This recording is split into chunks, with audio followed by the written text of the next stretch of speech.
नमस्कार दोस्तों, support India channel में आप सभी का हार्दिक स्वागत है। दोस्तों, 8वें वेतन आयोग को लेकर बड़ा अपडेट आ चुका है, जिसका इंतजार देश के करोड़ों कर्मचारियों को है। सभी कर्मचारियों को 8वें वेतन आयोग का बेसब्री से इंतजार है और हर अपडेट पर अपनी नजरें वो गड़ा कर रखे हैं।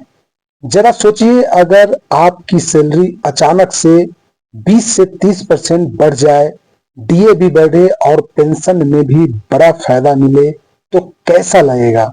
दरअसल 8वें वेतन आयोग में 52,600 तक की बेसिक सैलरी की मांग की गई है। 5 अलग अलग फिटमेंट फैक्टर का फॉर्मूला सामने आया है जो पूरा सिस्टम बदल सकता है। क्या है यह पूरा अपडेट, किसके बारे में बात हो रही है, चलिए विस्तार से आज के वीडियो में बात करते हैं।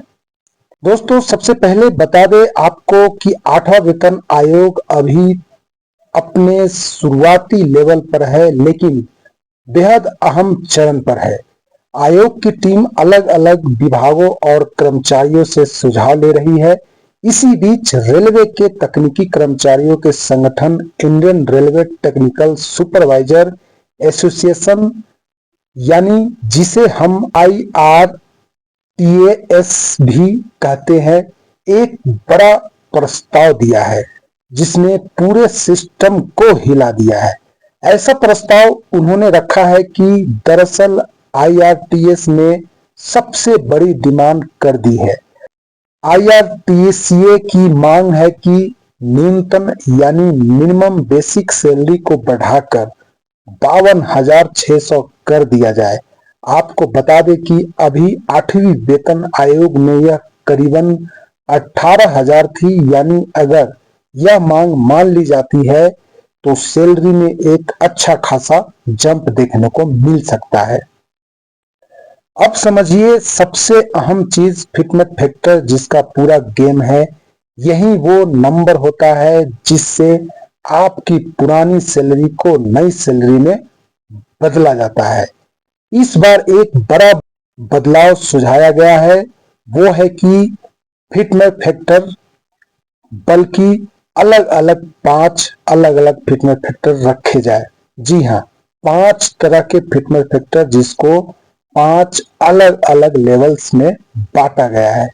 जैसे लेवल 1 से 5 तक के लिए 2.9 और फिटमेंट फैक्टर लेवल 6 से 8 तक के लिए 3.68 फिटमेंट फैक्टर रखा गया है। जो लेवल 9 से 12 के लिए दोस्तों रखा गया है 3.80 फिटमेंट फैक्टर, जिसमें लेवल 13 से 16 तक के लिए यहाँ पे रखा गया है दोस्तों 4.9 फिटमेंट फैक्टर। यह लेवल 17 से 18 के लिए दोस्तों रखा गया है 4.38 फिटमेंट फैक्टर, जो यह मांग रखी गई है। इसका मतलब यह हुआ कि हर लेवल के हिसाब से अलग अलग सैलरी ग्रोथ रखी जाए। इतना ही नहीं, प्रमोशन और इंक्रीमेंट की भी नई मांग रखी गई है। प्रमोशन की बात की जाए तो हर साल 5% एग्रीमेंट की मांग रखी गई है। प्रमोशन पर 2 साल के बराबर अतिरिक्त एग्रीमेंट होना चाहिए, यह मांग रखी गई है। 30 साल की नौकरी में 5 प्रमोशन होनी चाहिए और यह बदलाव अलग लागू होते हैं तो कैरियर ग्रोथ काफी तेज हो सकता है। सरकार से महंगाई भत्ता यानी कि डीए में भी बड़ा बदलाव करने की मांग रखी गई है। डीए यानी कि महंगाई भत्ता हर कर्मचारी के लिए बहुत जरूरी होता है।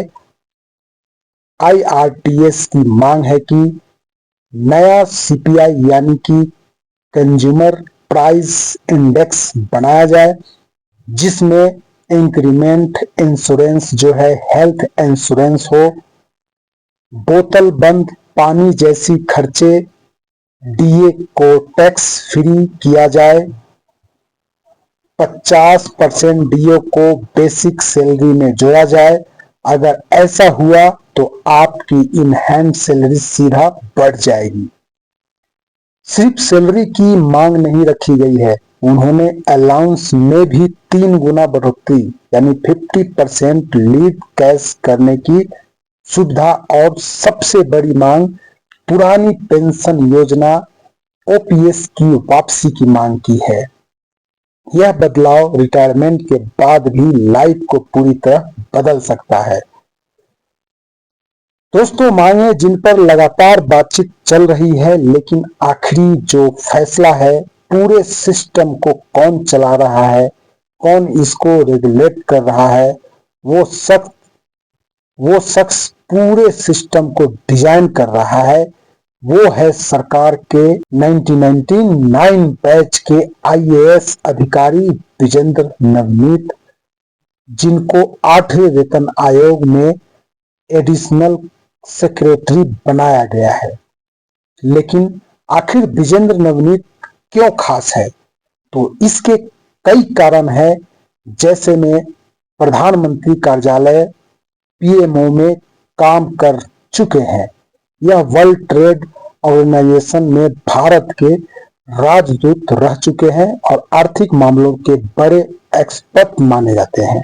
यानी कि सैलरी और पेंशन का नया फॉर्मूला अब एक अनुभवी हाथों में है।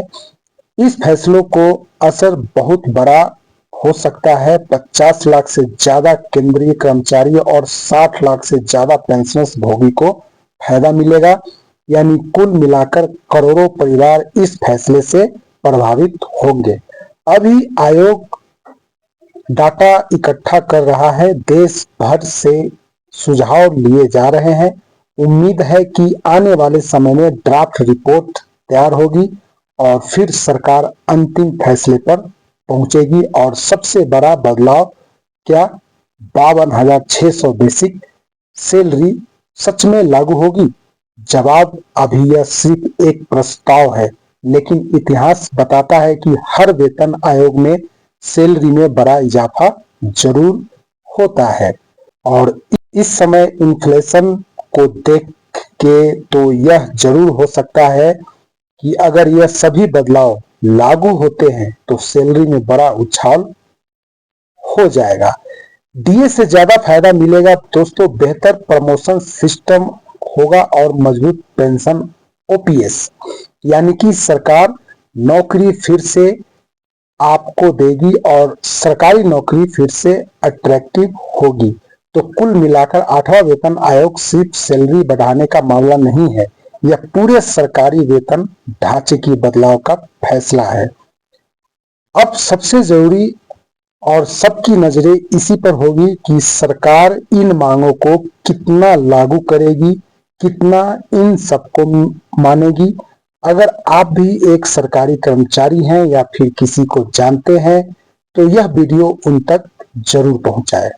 और दोस्तों, कमेंट बॉक्स में जरूर बताएं कि यह जो फैसला है, यह जो विचार है, क्या यह सही है या गलत है। जो यह ढांचा है या यह फिक्स फैक्टर जो 5 तरह के बताया गया है, क्या यह लागू होना चाहिए इस तरह का? तो आप लोग कमेंट बॉक्स में जरूर बताएं। तो दोस्तों, मैं इसी के साथ इस वीडियो को एंड करता हूं।